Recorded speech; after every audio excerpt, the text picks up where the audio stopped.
now I've done the no audio. So let's take this back to the beginning then, shall we? Oh, I guess I have to type that in the game, not in my chat. I'm glad that you came here, Zool Rules, otherwise I would have found that much later. Oh, you know what? Wow.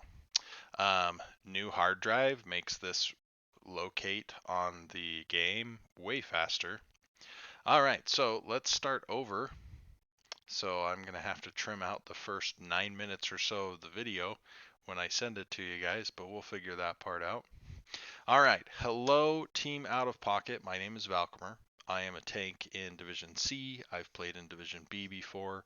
I tend to stay somewhere in the platinum range. I've made it as high as Diamond 3.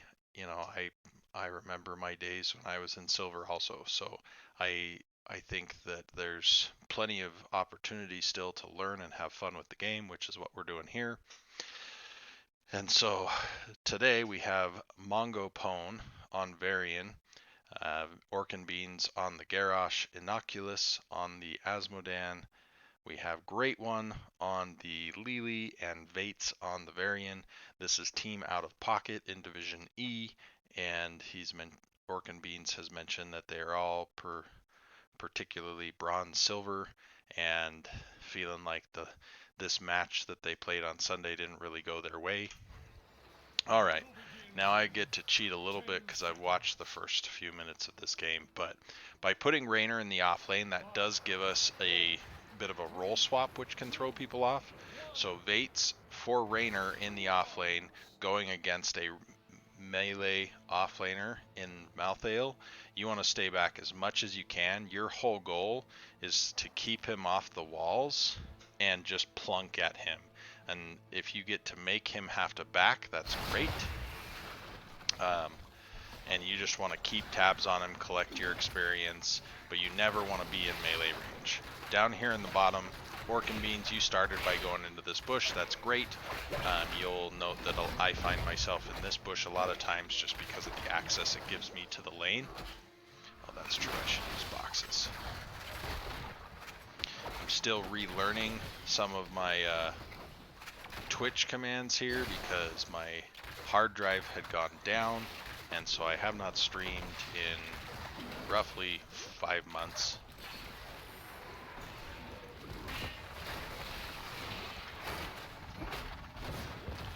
So they have a clear advantage, wave clear advantage I should say, simply by having 2 assassins down here, where we have 1 bruiser, 1 tank, 1 assassin.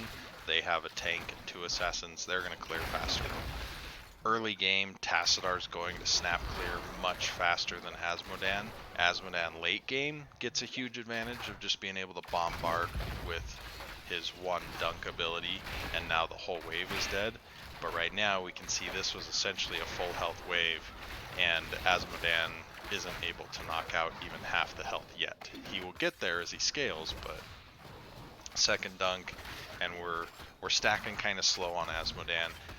I mentioned this in my mic list part, but I actually would have had I believe it's the green talent, gives Asmodan extra damage on heroes and extra resets on heroes and extra annihilation stacks. Right there, Orkin Beans, I mentioned this on the previous part when I watched it that didn't record proper, and that is if you had just walked onto the point, you may have been able to get in there and stop it. As soon as the point was capped and we didn't have anything to fight for, we needed to just bug out. So we're going to rewind a couple shots here, see what our Raynor versus Malthael looks like. So Vates, right here, you don't actually have to stand forward of the minions at all, and as soon as you did that, Malthael was able to engage on you, and he just chunks your health, which is what causes you to back. And we have the advantage of space with our ranged attacks. We want to use that part just to keep things simple for you. They're getting on their camp. They're on it a couple seconds early, and I would have liked for them to hold it a little bit more. Right here, Vates, you take it solo, and it nearly kills you to do so. if Lily was to pop up there, so great one if you were to go and keep Raynor up, we're going to see this has some rippling effects on the Immortal. So right now, Vates is extremely low, fighting with that Shaman on the camp, and Vates does win, but down to 9 health, and so Vates, you wisely choose to back. But now, as the Immortal spawning, your opponents are here right as it lands. It's a full 10 seconds before you and your team get to the Immortal. And so if we had, for example, had Lily, so see, we get just over 500 health, they've gotten 8,000 health off. And so that 10-second head start, just by them being there, is what makes us lose this Immortal. Because right now, 8,000 to 17,000, we're going to catch up a lot with that Varian Smash. Zool just rules in the chat, just said you were smart in killing the dogs first because they do more damage to you. You'd probably have died that last 9 health to the Shaman. So you can see right there, we actually ended the Immortal race with only 4,000 left on their shields. So if we had simply reported to the Immortal, which was actually closer to where our 4-man was on time, we would have won that race. And if Asmodan had come up, we would have won that race. The amount of damage that the Shaman camp would have done, maybe it takes the entire wall. We'll say that. But by not winning that Immortal, we're going to lose this wall here in just a moment when this lands. We needed to double check the map, follow it down. But this wall, down. So stopping that Shaman camp versus losing the Immortal's just worth more. So it's not a bad thing to have stopped the camp. It's the idea of good, better, best. And our job is to figure out what's the very best thing we can do. So we did a good thing, but if we can do a better thing or a best thing, that's great. So they get the entire fort. We also had all 5 of us down here. They had one up there. You can see the level disparity here. Let me see if I can click the right.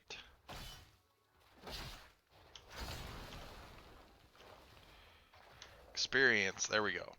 So just this massive difference between our offlaners, and what it really comes down to is Raynor was down helping clear the Immortal, which with Exterminator, I really like that. But I would have liked to have seen perhaps Varian still be up there to be able to clear. And maybe it's even Asmodan with his area clear, keeping the wave off, and Varian stays with his single target, particularly with Colossal Smash to help us clear the top. But experience in game is hugely valuable. The fact that they're going to be so far ahead to level 10, I mean, level 8 to level 7, okay, they're 4% more powerful than you. So we tossed the Greymane there, it looked like, and I tossed the wrong target all the time. Don't feel bad. Yeah, that actually gave the Greymane a somewhat free engage there. And the damage was already wounded from the Tassadar splash that they couldn't really collapse on it. Varian tried, but Asmodan had to bail out, and Lily had to be careful too.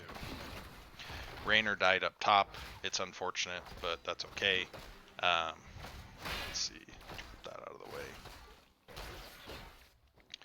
They take a camp. I could have seen them engaging forward. Ooh, Tassadar should die.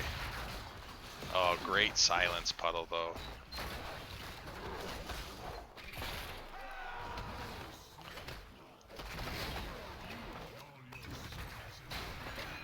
Oh no, Greymane's gonna clean up now.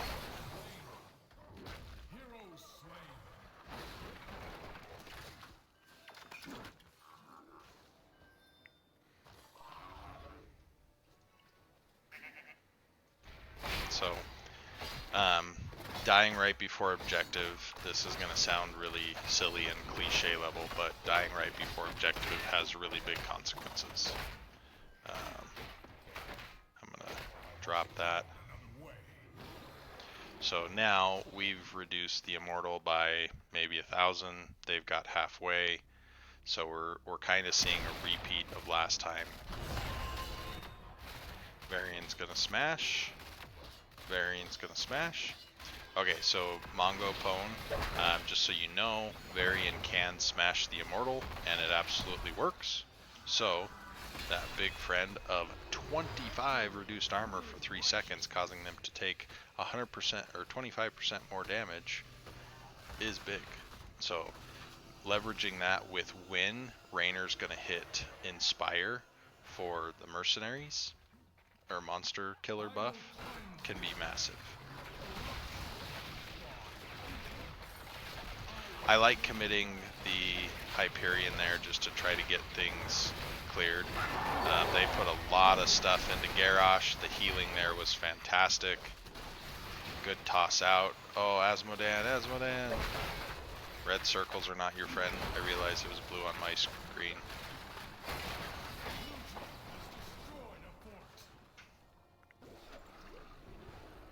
Zool Rules in the chat here put a good point out, and that is, Rainer, if you're soloing against a Malthael, if you stand away from your wave, Malthael cannot cleave you and your wave at the same time.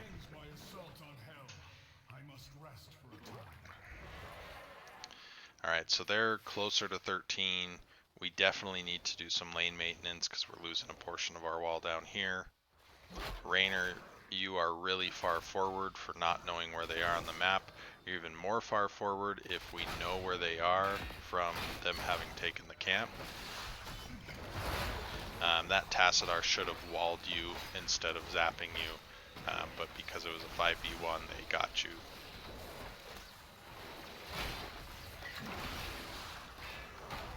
So ideally you want to toss anybody but the Joe, but she dies, so we're happy.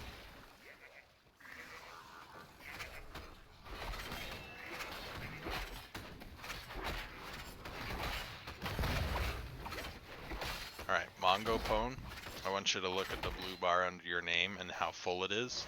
I think it's great that you're conserving abilities somewhat, but a full mana bar means that you are so good on mana that you're not using stuff. And with particularly Colossal Smash, you just want to use it. Like right there, kill that man. Ooh, great taunt.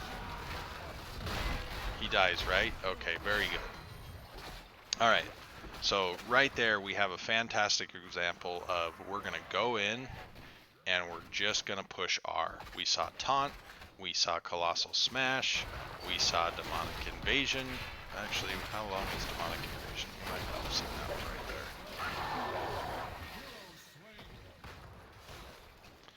Alright, we're going to back this up. They are 13. Even though we are up a person, we're not together, so we're not really up a person, and we don't have R buttons. So down went Healer, down went Tank, next down's going to go Asmo. So once we've spent our ults, the other team, particularly if they have theirs, knows that they can run at us. So we got to race first, but again, we died right before Immortal, so Battlefield can become very snowbally in that sense. Mongo Pone, again, just rip the Colossal Smash.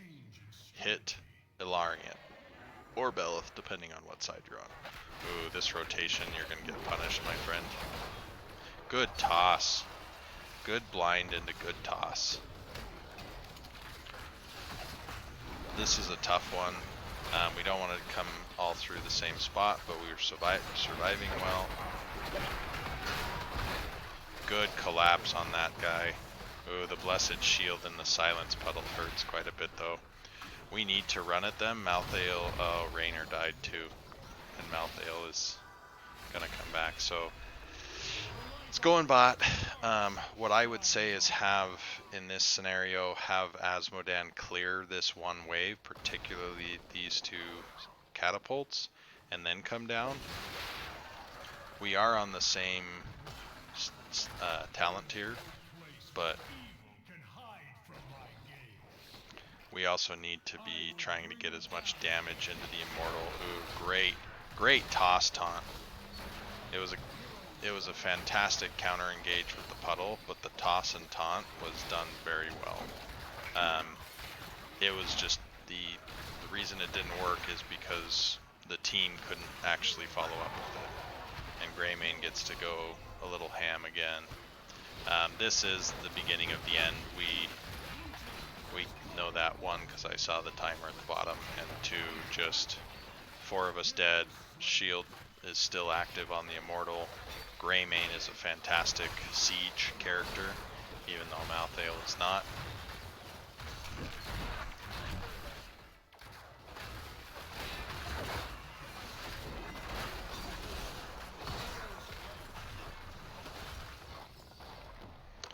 Okay. So, I looked up both teams. Mathematically, you're not supposed to win this game. This team outranks you. It's not a huge differential. It's 70 MMR points as calculated by Heroes Profile. Um, but if you think about it, that would be the difference of like a bronze 1 going against a silver 4 or silver 3. So the silver 4, silver 3 is naturally supposed to win in that scenario. Couple things that I noticed, um, if if we're engaging and all of us are clumped together, that's when the silence puddle gets to kill us the most. And they do have tools to keep us inside the silence puddle, including Johanna slow, Tassadar wall, Stukov has a slow. I doubt Malthael took his slow, but oh, he did. Malthael did take his slow at 7, and so they have several tools to keep us in that puddle, which deals a lot of damage because they took low blow. Kills, we 14-4 on kills, so they they had the talent advantage several times and they used it. The the tools that they have are very good to work together.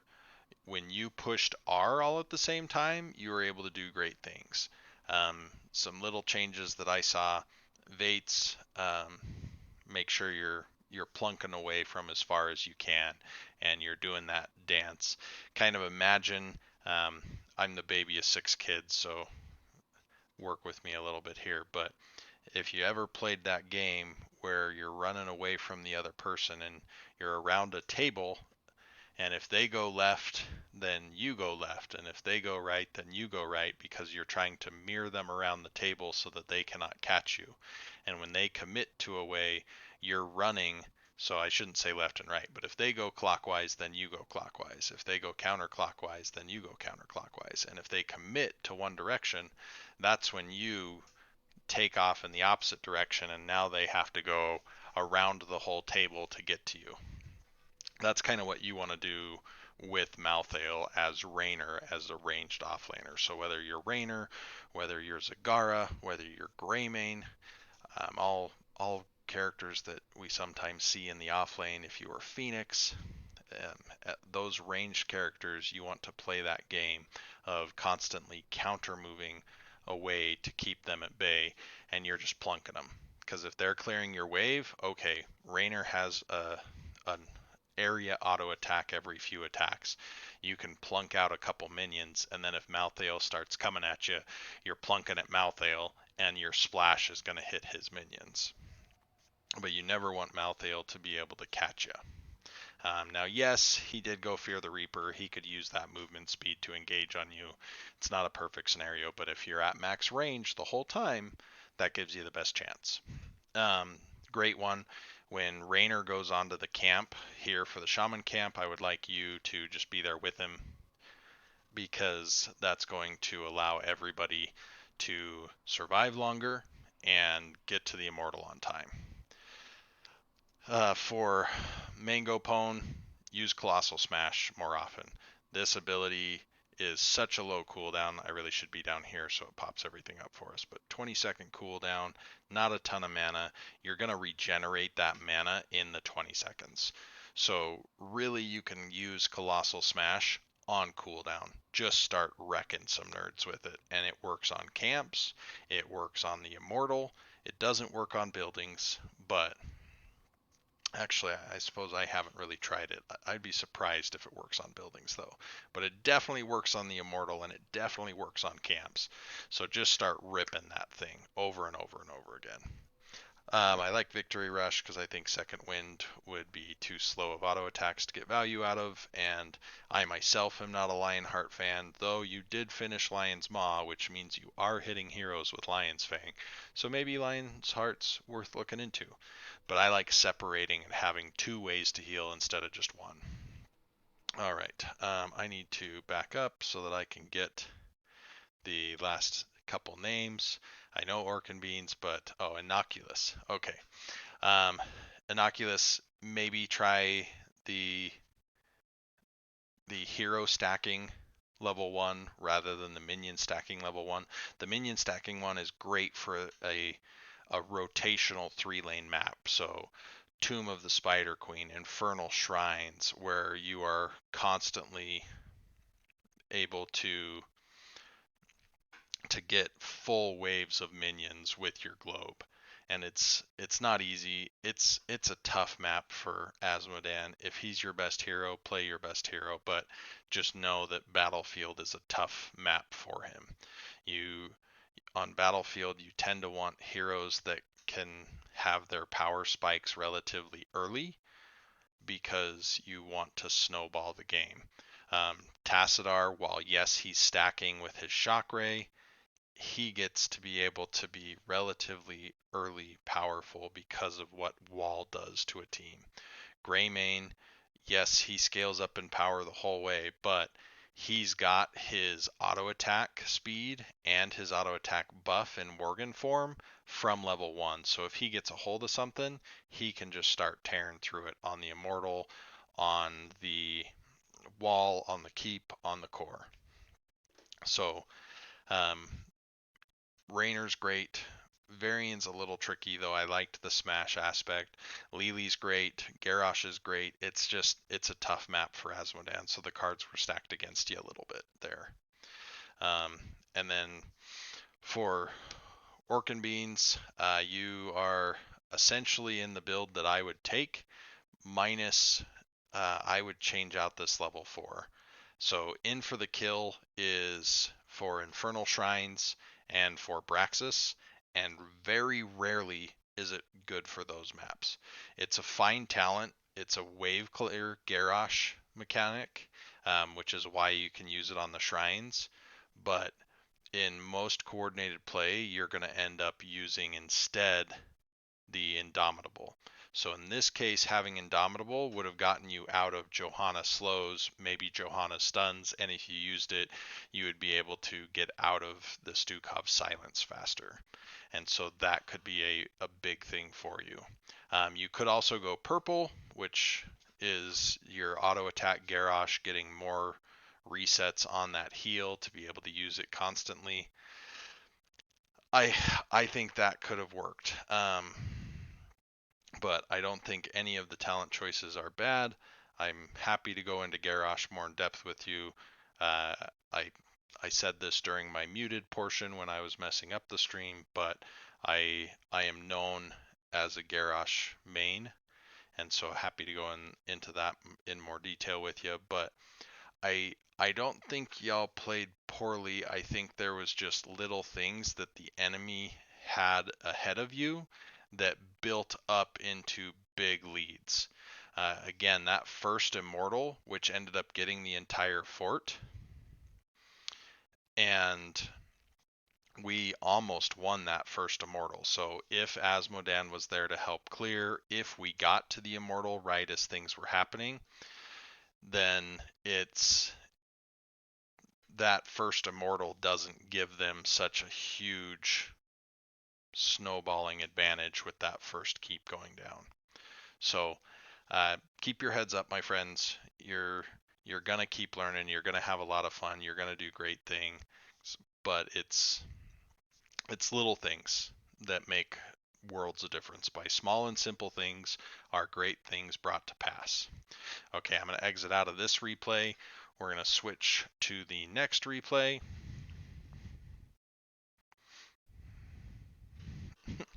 Grits, it is not a terrible talent. It's just a really weird talent. It's good on Infernal Shrines if you want Garrosh to be a Shrine Dominator. Granted, I don't think that's why you pick him, but it does have a place there. Alright, this is Battlefield, or Braxis of, wow, ugh. Braxis Holdout. Do I have water in my cup? I don't. Okay, Orkin Beans on Joe, Inoculus on Asmodan, Mongo Pone on Butcher, Great One on Brightwing, Vates on Diva. Yeah, Braxis Field of Hold Eternity. Thanks, Zool Rules. Alright, so if they win the objective with the Zerg wave by them having Sylve, they're going to be a pretty mean push comp. Butcher, this is a tough map for Butcher because he's got a stack. I like the idea of both of us going up here. The hard part, and what we don't know, is that all 5 of them are coming up here. But if it was just the 2 of us trying to kill the Malthael, baiting him onto the Diva, and then using Ruthless Onslaught, I love that. But once we see all 5... Yeah, sorry Vates, you're toast. The moment we saw all 5, we just need to about face and hope that the Garrosh doesn't get a toss. They're doing cheesy Sylvanas things. They're going to get this tower because Butcher can't step out without dying. Asmodan's here. Good laser.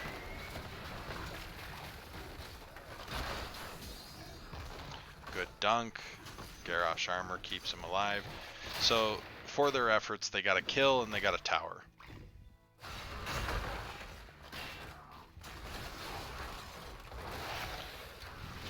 No, they just turned on you really well and got some body blocks.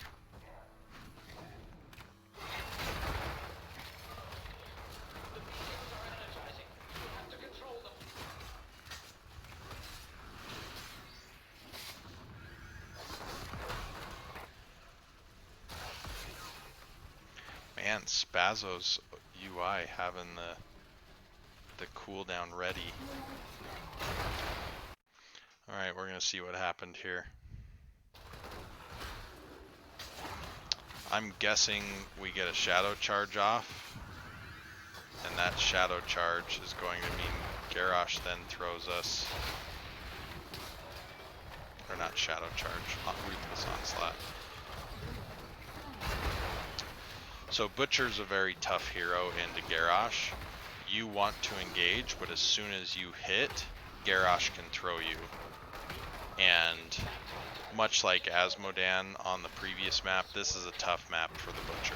Unless your team is rotating to get ganks, Butcher's going to have a hard time stacking because he doesn't have the minion wave to stack off of, because there's one less minion wave per...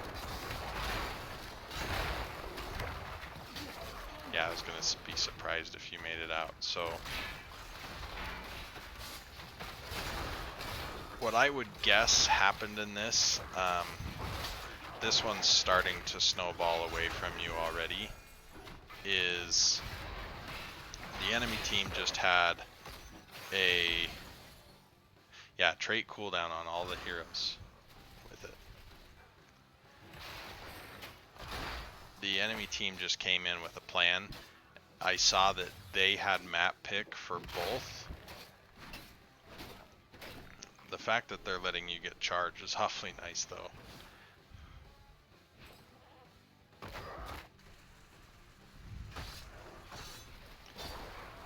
Diva dancing.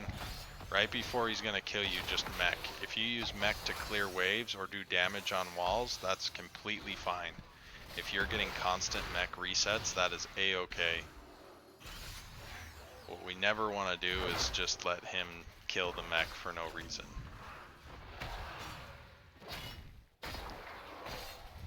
Okay, I'm going to slow this back down to normal. I had it going faster because I thought, okay, we might have this, I thought it was steamrolling a little faster. Oh, that was a smart, ruthless onslaught to get out of there. Oh, that was unfortunate. That was just, Brightwing tried to teleport up, but they chose the wrong target, or they just accidentally selected the wrong target, and that's okay. It happens.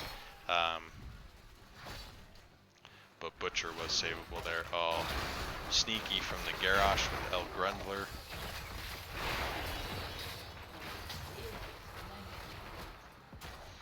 So their team design is very front to back, meaning Tychus, Sylvanas, Garrosh, they want to kill who's ever in front.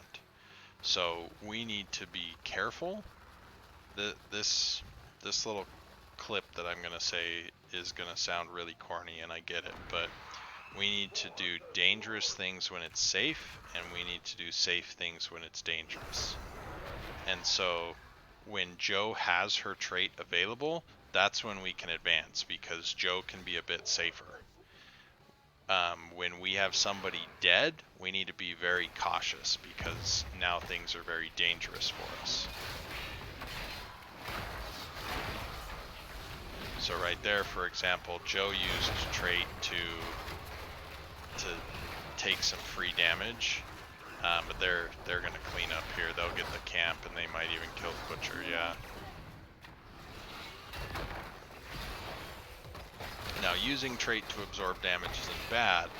Oh. And you took Iron Skin at level 4. A subdue wouldn't have mattered right there, but I thought that's what you were going for. So, they've got your camp on your top fort, they've got your camp on your bottom fort.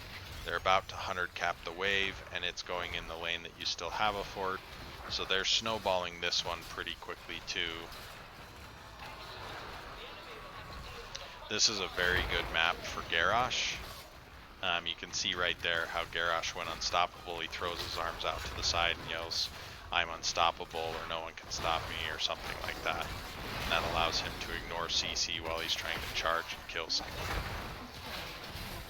Great job of using D.Va just to help clear.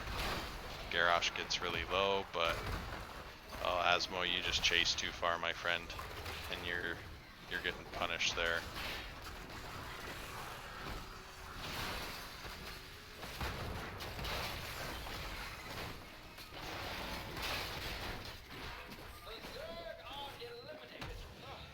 So both forts down. Little bit of keep wall, but not much.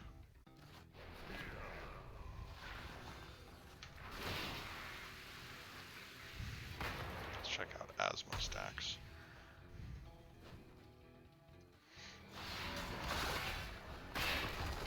So I've not looked at the team's hero pools. I don't know that.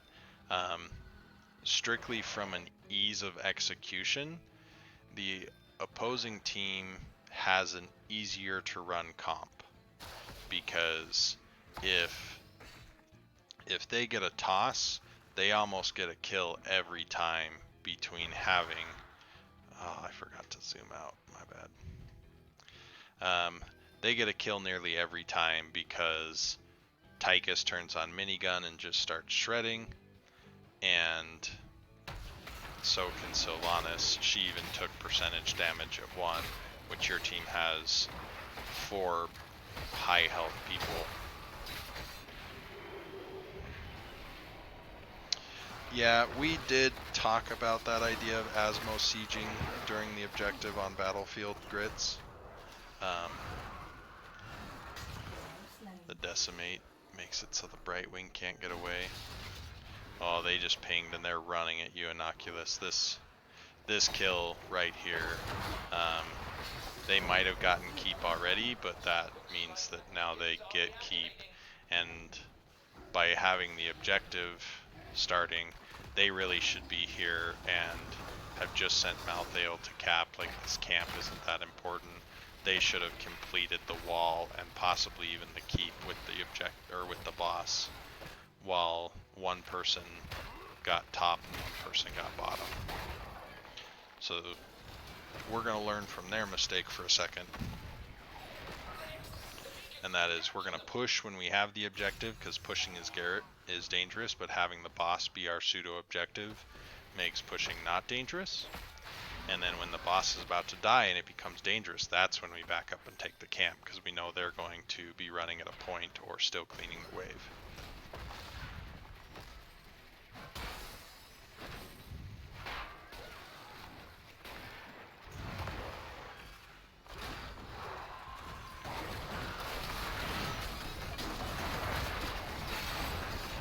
Is he...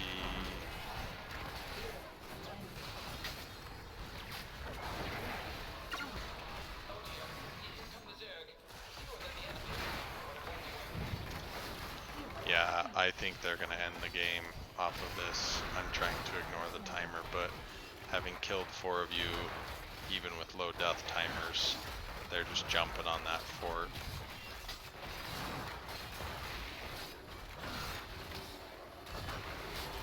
Yeah, to essentially have the keep down before the Zerg wave gets there. This is a really tough defense.